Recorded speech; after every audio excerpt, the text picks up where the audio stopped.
title for you this morning, and it's entitled The Kiss.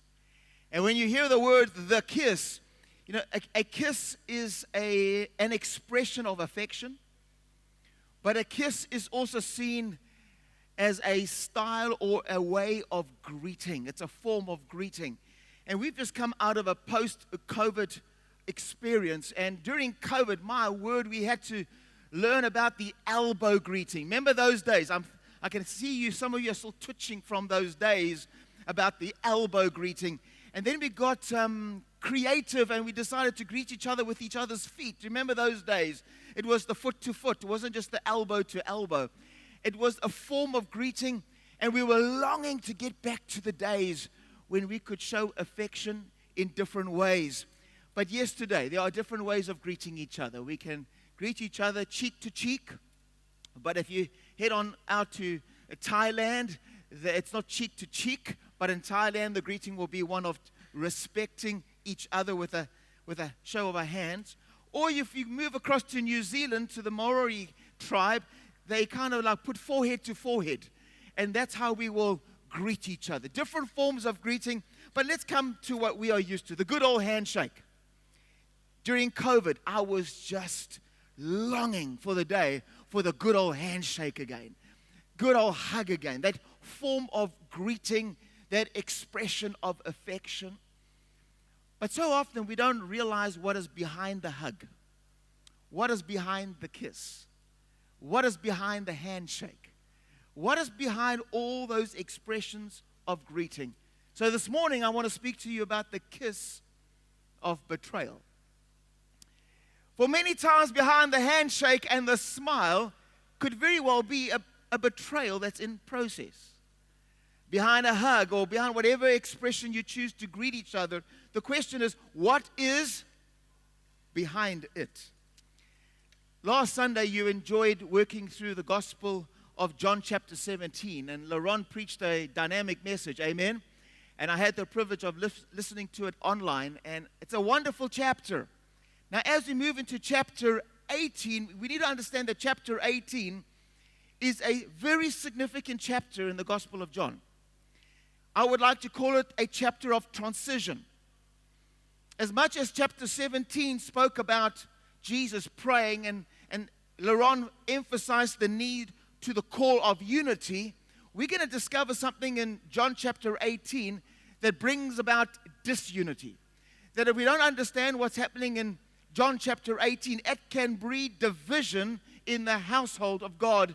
It can breed division in our own lives. And a household that is divided, it cannot stand.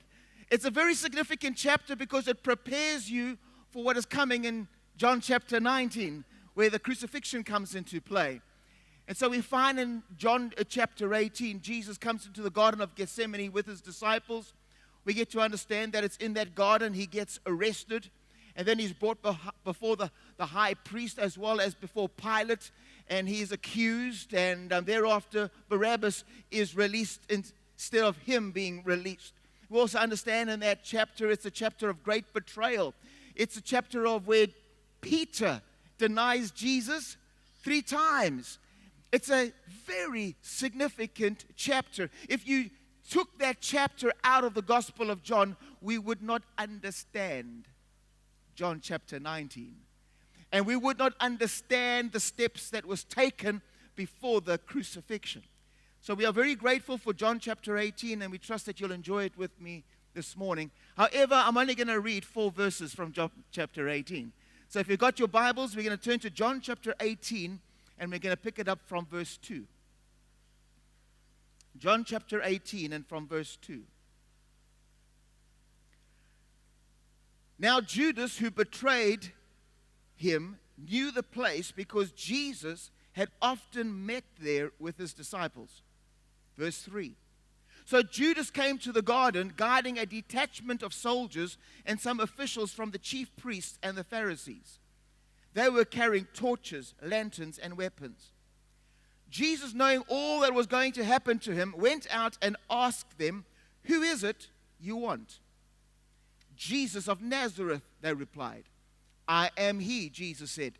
And Judas the traitor was standing there with them.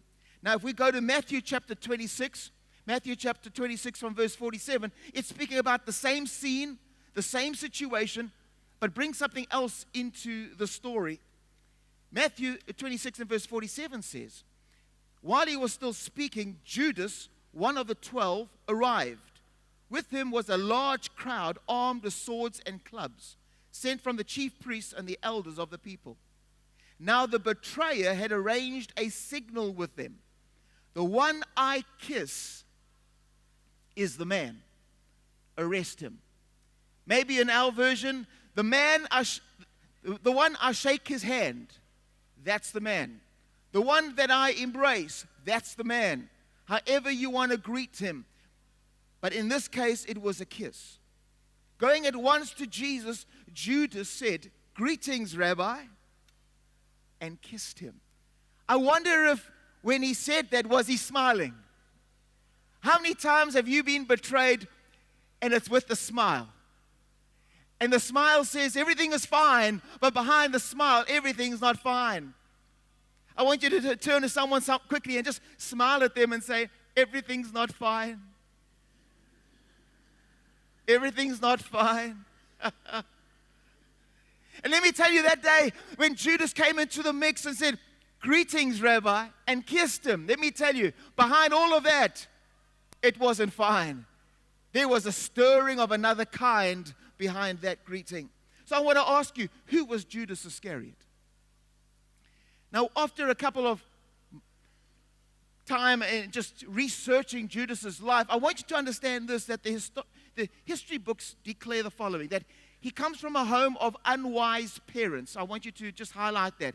His parents had a reputation of being unwise. So he was a child that grew up in a household where he was constantly modeled on how to make unwise decisions. His dad, Simon Iscariot, was known as, in his occupation, as one that worked with money. So he grew up in a home where money wasn't of shortage. In actual fact, Judas Iscariot was the only son of the household. Now, when you're the only child of a household, there's two things that happens. One, the parents make all their mistakes with the first child. Are you the first child here this morning? We apologize. But also, if you're the first child, you can get all the treatment. You can get pampered. You can have your way. And in this case, Judas, as a teenager and as a young person growing up in the community, developed a reputation to be known as one that always got his way. He was so pampered by his parents, and money was never of a shortage. And so he grew up being so pampered, and the name Judas actually means to be praised. So Judas had this exaggerated opinion about himself. I am important. Do you know who I am? And so can you imagine growing up in a household where parents make unwise decisions, money is of no shortage, growing up as the only child, getting his way, being pampered, and thinking that he is the man with the power for the hour to be praised. This is Judas. And that is why in his value system, he valued money. And in that value system, he always wanted more. And so he had a characteristic of always being greedy, never being content, but always wanting more. This was Judas. This was the heart behind the kiss. You know, many times we get deceived by the appearance of the greeting. And we think the appearance speaks it all. Man, I can trust this man. Man, I can walk out life with this lady. But we don't understand the journey behind the greeting, the life behind the greeting. I want us to go to Luke chapter 7, and I'm going to show you something very interesting this morning. How did Judas become the betrayer? Judas qualified to become the betrayer. He had tests along the way that ultimately he became the top candidate. No one else could become the top candidate but Judas. So I want to just go back a little bit to understand the journey of Judas so that we can understand that when someone betrays someone, it's not an overnight thought because of bad pizza the night before. It's because of a journey of something that happened. So we're going to go right back to Luke chapter 7 and verse 36. I want to show you something here. Luke chapter 7 and verse 36. A woman in that town who lived a sinful life learned that Jesus was eating at the Pharisee's house. I want us to highlight this. This first incident is of a sinful woman at a Pharisee's house. So this woman came there with an alabaster jar of perfume. As she stood behind him at his feet weeping, if you're taking notes, I want you to highlight feet. She began to wet Jesus' feet with her tears. Then she wiped them with her hair and kissed them and poured perfume on them. I want you to understand that at this meal, it wasn't just Jesus at the Pharisee's house. You must understand when Jesus was invited, Jesus always came with his companions. Jesus always came with his disciples. So at this meal, guess who was also around that table? Judas. And Judas witnessed this moment of a very expensive alabaster jar being broken and wasted in his mind over the feet of Jesus. But in this incident, I want you to note that Judas said nothing. Judas said nothing. Let me tell you, many times people might say nothing, but that doesn't mean that there's nothing behind it. There's still something. Who was this sinful woman? So let's give this sinful woman a name this morning. This was Mary. Mary, the sister of Martha. And I'm going to show that to you. In John chapter 11 and verse 2, do you remember the story where Lazarus was now sick? And news was going to be shared to Jesus to come across because Lazarus was sick. Well, in John chapter 11 verse 2 it says, this Mary, whose brother Lazarus now lay sick, was the same one. Everyone say same one. Same one who poured perfume on the Lord and wiped his feet with her hair. Past tense. In other words, this was an incident that happened previously. Are you with me? But in John chapter 11, Lazarus dies. Jesus comes to the scene and resurrects him from the grave. So let's move now to John chapter 12. Are you with me? John chapter 12 and verse 1. 6 days. I want you to highlight that. 6 days. 6 days before the Passover, Jesus came to Bethany where Lazarus lived, whom Jesus had raised from the dead. Where was he now? Was he still at that Pharisee's house? No. He came to Mary, Martha, and Lazarus' house to celebrate together with a meal around the fact that now Lazarus was alive. Are you with me? Here, a dinner was given to Jesus' honor. Martha served while Lazarus was among those reclining at the table with him. Then who? Everyone say Mary. Mary took about a pint of pure nard, an expensive perfume. She poured it on Jesus' feet and wiped his feet with her hair. And the house was filled with the fragrance of the perfume. In other words, this was the second encounter of Mary breaking an alabaster jar because this was her style of worship. Do you remember that when Jesus visited Mary and Martha was in the kitchen cooking the curry? Where was Mary? At the feet of Jesus. Do you remember that story? There's something about Mary and the feet of Jesus. She was into his feet. Very important to note that because I'm going to show you something just now so that we don't get confused. Are you with me? But verse 4, the first incident, who was present? Judas, but he was quiet. Second incident, Judas speaks up because Judas was saying, enough is enough. That was a waste the last time. This is the second incident, and Jesus is not changing his style. I expect him to step up as a leader and stop Stop her for this waste. Verse 4, John chapter 12, verse 4. But one of his disciples, Judas Iscariot, who was later to betray him, objected. Why wasn't he becomes vocal suddenly? He was silent the first time. Second time he stands up and his voice is heard. Why wasn't this perfume sold and the money given to the poor? Who's he questioning? Jesus. He's questioning leadership. You know, when you've had a life of growing up in a household where you've just got your way at all times, you don't know how to respect leadership. It was worth a year's wages. Verse 6. He did not say this because he cared about the poor, but because he was a thief. As keeper of the money bag, he used to help himself to what was put into it. Now, if you do a deep research, Jesus had a very healthy bank account. His bank account was so healthy that day when they fed the 4,000 and the 5,000, do you know that the bank account of Jesus had enough money to go and buy bread for them all?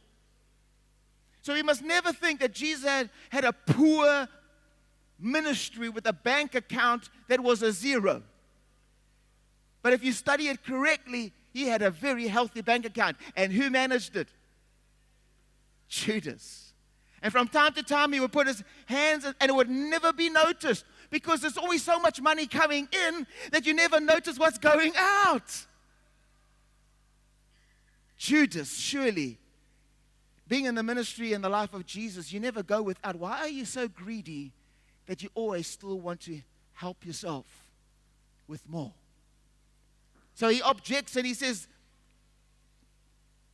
that this money could have been given to the poor. Try to Christianize it. Try to justify it. But the reality was he was upset with what Jesus was doing. Now, I'm going to take you to the third incident. Matthew 26. Now, Matthew 26, when Jesus had finished saying all these things, he said to his disciples, as you know, the Passover is 2 days. Everyone say 2 days. Because that previous incident that I read about was how many days? 6 days. So 4 days later, another incident occurs. As you know, the Passover is 2 days away, and the Son of Man will be handed over to be crucified. While Jesus was in Bethany in the home of Simon the leper, the first incident was with the Pharisee.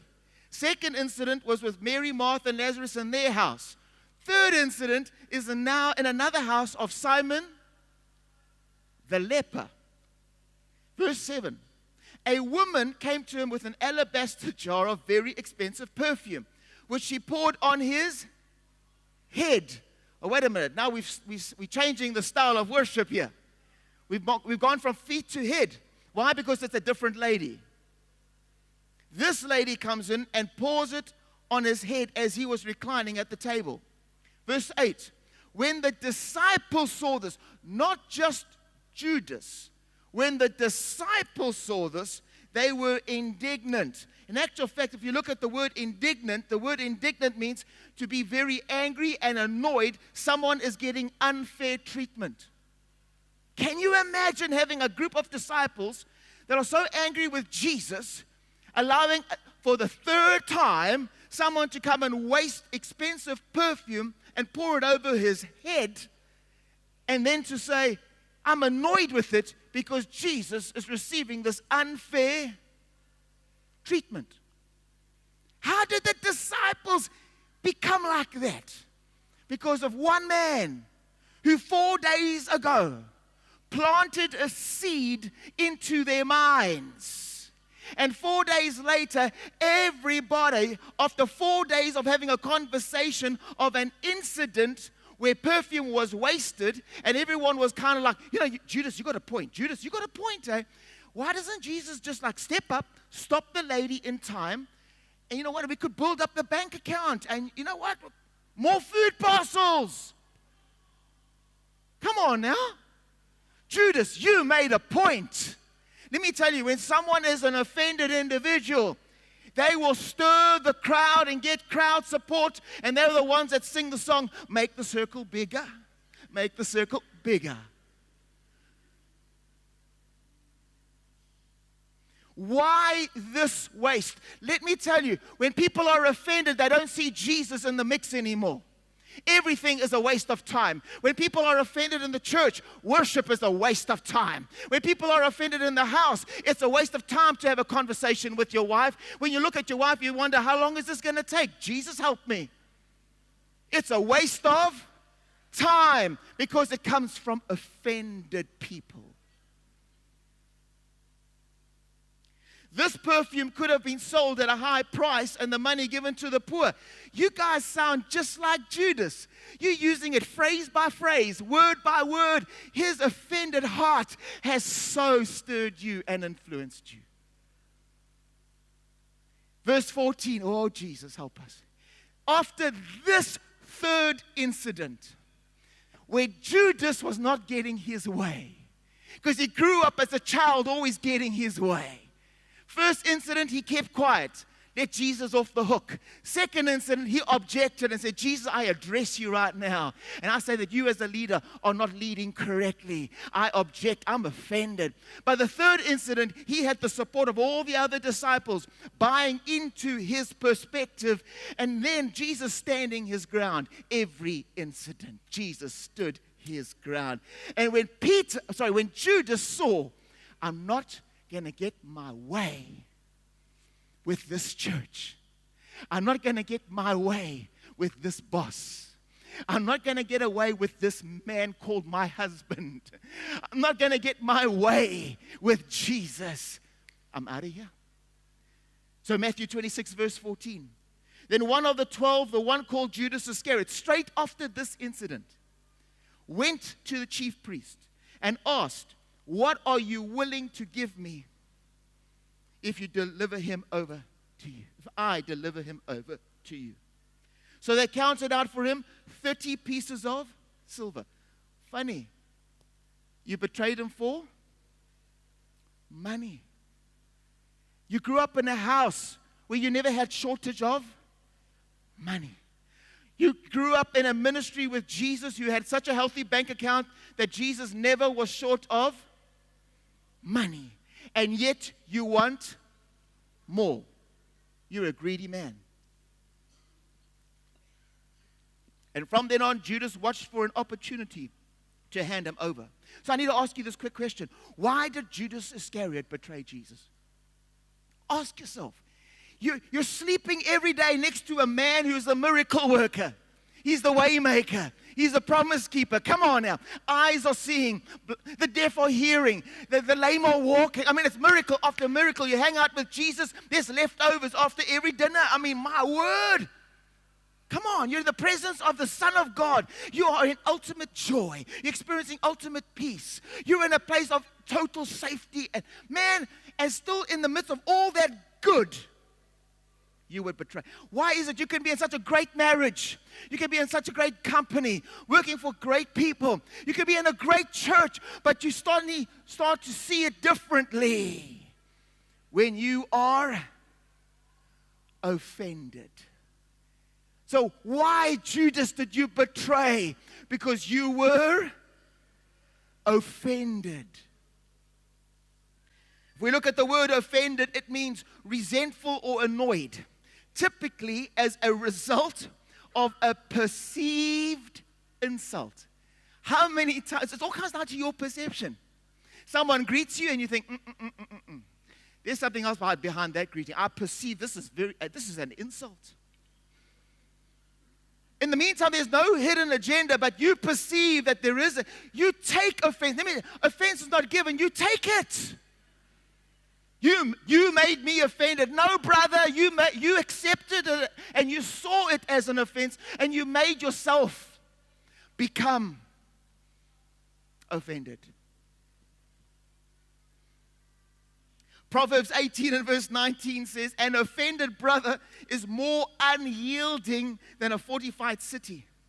Disputes are like the barred gates of a citadel. Let me tell you, when you are offended, man, it is so hard to move you. That offense in Judas started at the first incident, and it grew on him, and he couldn't change from it. Matthew chapter 6, verse 21. Now we're going to go a bit deeper into the word offended to understand it. Matthew 6, verse 21 says, where your treasure is, that's where your heart will be. So wherever your treasure is, that's where your heart beats after. It's important to you. You see, Judas's treasure was money. What's in it for me? Jesus' treasure was not what's in it for me. What can I do for you? Jesus was generous. Judas was stingy. And that was the clash. If you're a stingy person, you are guaranteed to get offended with Jesus. If you think church life is what I can get out of it, you're going to get offended in church. If you think marriage is what I can get out of this relationship, you're going to get offended and finally choose another relationship. When you understand that the values of the kingdom, so what I can get out is what I can put in. Amen? So here we go. Where your treasure is, I'm speaking about your value system. Because what you treasure means what you value. Now, you're not born with a fully developed value system. Your value system is shaped by your parents. Your value system is shaped by life. It is shaped by your highs and your lows and all your experiences. However old you are today, if you're 45 years of age, you have got what we call a 45-year-old value system. Your value system determines your priorities, and your priorities determine your lifestyle. Have you ever asked someone, man, why they live such a crazy lifestyle? You know why? Because they have a value system that determines their priorities, and they have their priorities that determine their lifestyle. So Jesus' lifestyle was very different to Judas' lifestyle, because Judas' value system, high on the priority, was what is in it for me, especially with more money. Are you with me? But a value system, here comes the challenge. Your value system determines your expectations. So where your treasure is, that's where your heart is. That means that's what I expect. So the reality is, Judas had an expectation of Jesus according to his value system. Are you with me? How Judas prioritized. And Jesus prioritized differently. And so there was no way Jesus was going to fulfill Judas's expectation. You see, your value system generates your expectations. Your expectations give you a sense of hope. So you walk around with hope. What is hope? Well, let's go to Proverbs 13, verse 12, and let me tell you this about hope. Hope deferred makes the heart sick. Because hope is an expectation. Hope is this confident expectation and anticipation that this is what the church is going to deliver, and then you walk in and the church is not delivering what you're expecting, and so you become a victim of unfulfilled expectation, and you take offense, and now you go house hunting for another church. Looking for a church who can meet my expectation. Jesus help us. Because hope deferred means I had an expectation and you didn't deliver.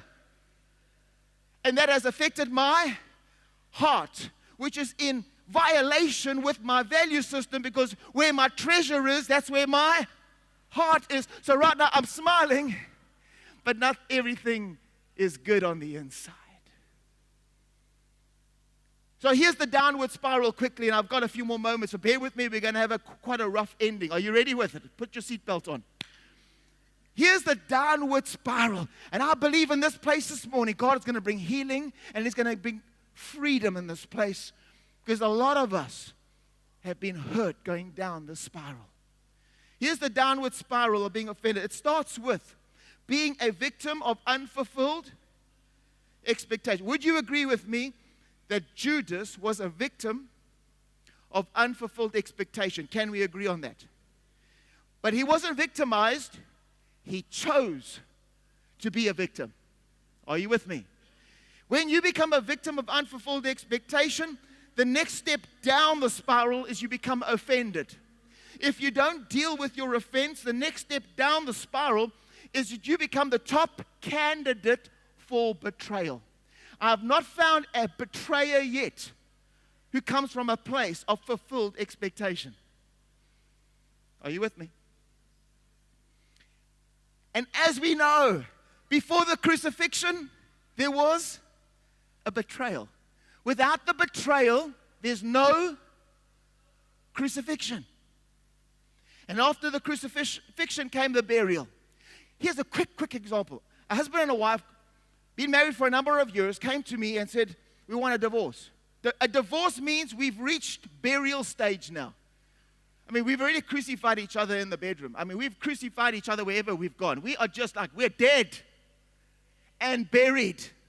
Now I want out. So I said, well, before you step out, because one thing I know about my Bible is that after the death and the burial came the resurrection.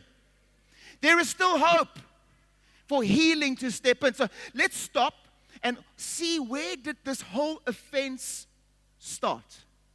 And so we went up the spiral. We had this long conversation, and it basically came to this. High on her value system was, I value cleanliness. Probably the grandmother was one who said cleanliness is next to godliness. And high on her priority list was, you clean up behind your own mess. Take responsibility for your own dirt. But high on his value system wasn't cleanliness. But high on his value system was punctuality. He hated being late. And he would be on time for everything. He was reliable. He was trustworthy. And you would think, man, that's a great husband. But if you don't know each other's values, you're heading off to a possible place of becoming a victim of unfulfilled expectation. You then will take offense and become offended. And if you don't deal with it, you become the top candidate for betrayal. That's when you get onto the phone call and phone your mother and say, hey, mother, you were right about this man. He's an ox of a man. That's called betrayal. You know, when you find a group of men having a braai place and they all get around the braai and the one husband says to another husband, hey, my wife, she's just like it. My wife drives me crazy. This is what she does. And the other man says, yeah, me too. Oh, shame. Call me so. Let me tell you, that's a bunch of offended men who had an expectation from their wives, who didn't even know about the expectations. And then took offense, and yet they will greet their wives, hi, babe. But behind the hi, babe, there's no hi, babe in the heart. Are you with me? But ladies, you're not going to get away with it because you get together with your hearties. Here we go. And you get together and you say, hey, my man does this. And they're like, oh, my man, he's just like it. I think my man's your man's brother. You know what? That is a group of offended women whose expectations from their husbands are not being met, whose hope has been deferred, and they've taken an offense in their hearts. They've become a victim of unfulfilled expectation. They're offended, and now they're going down the road of betraying and speaking behind each other's back. So let's go back to this couple quickly. He always shaves and forgets to clean his basin. So the first incident is pardonable. First incident, it's okay, I'll forgive you. But when it's an everyday, the lady walked into the bathroom and the basin's dirty with the shavings of his hair. Eventually, she becomes a victim of unfulfilled expectation, because what does she expect? I expected you to clean up behind your mess. But when he wakes up in the morning, but his underclothing is still on the floor from yesterday. His socks are still there. He hasn't got time to clean because I've got to be on time at work. I cannot afford to be late, babe. Love you. Mwah. See you at 5. Guess what? At 5 o'clock, who's arrived on time? Man, he's there at 5. He's a good man. The wife says, hi, babe. Let me tell you, behind that hi, babe, I'm going to kill you. Why? This went on and on and on and on. Eventually, one day he comes home. What time? 5 o'clock. Walks in, she greets him, and she puts the letter down and says, I want a divorce. Just sign the papers. That's called not a crucifixion. We went past that very quickly. This is called burial. Burial. It's dead. Why? Because he didn't understand her values. She didn't understand his values. And they didn't know how to marry each other's expectations. And that's how we could bring healing into that relationship. So quickly, here are options when you get offended. Here are options.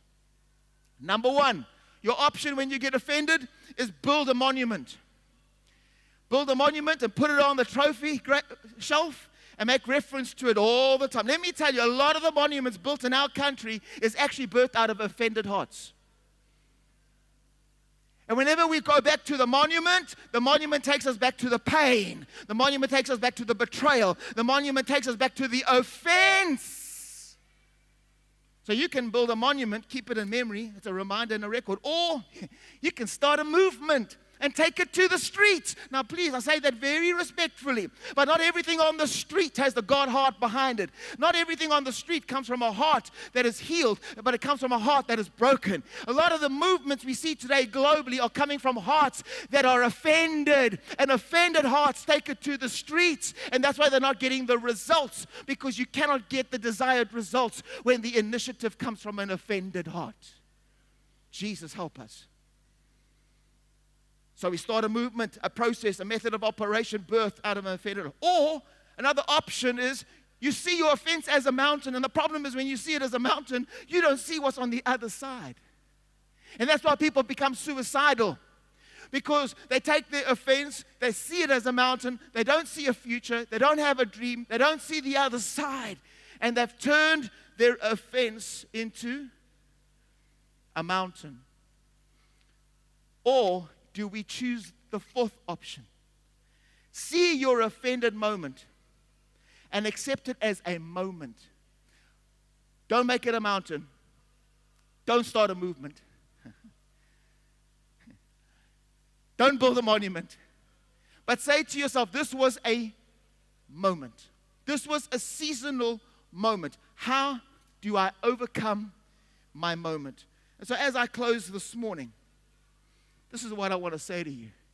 After the burial, hallelujah, comes the resurrection.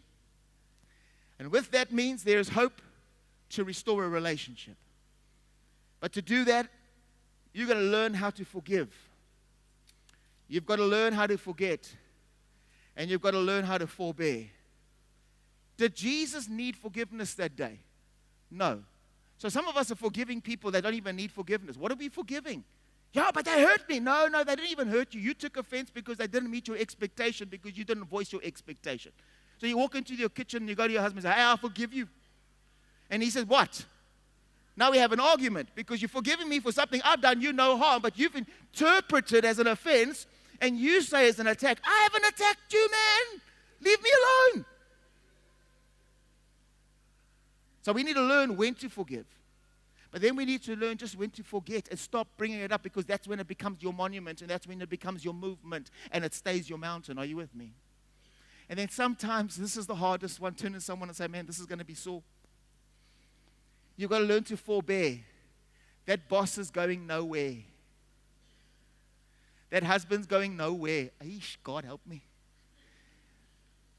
That situation's going nowhere. And it's not because they are wrong. It's because they are different. That means they grew up in a different household. They have a different set of values. They have a different set of priorities. And they have a different lifestyle. But different doesn't mean it's wrong. Different just means I've got to be patient and I need to tolerate. So we've got to learn how to forgive, when to forget, stop bringing it up, and when to forbear. Amen? So expectations need to be communicated, because with communication comes understanding. A lot of us are not communicating. We're not actually sitting down and discussing things. We're going to stop the presentation there. Thank you. We have what we call the silent expectation. You sit across the table and you think, but he should know. He should know he should do this. We've been long enough in this thing. And then she looks and says, why isn't my kids doing that? Hey, why is my kids not doing that? It's called the silent expectation. Let me tell you about the silent expectation. It will never be fulfilled until you sit down and do an exercise so that you can find each other and understand each other. Because when you understand each other, you hold your tongue. When you understand each other, you keep a straight course. When you understand each other, you are patient with each other. Amen? And today, the problem in church is a lack of understanding. The problem in the workplace is misunderstanding. Today, what is devouring a globe is misunderstanding. And people are becoming offended. Instead of saying, let's engage in conversation, I want to understand your values. Now, I don't have the time to do a little exercise with you. But there's a very simple exercise that couples can get together. You can do in your workplace to understand each other's expectations. So before you employ someone and give them their contract, which can be torn up in a month's time, by the way, if they get offended with you. Have you ever seen a group of people around a photostat machine at work, having a cup of tea? Why tea around a photostat machine? And then you're all, and then as you walk by, they keep quiet.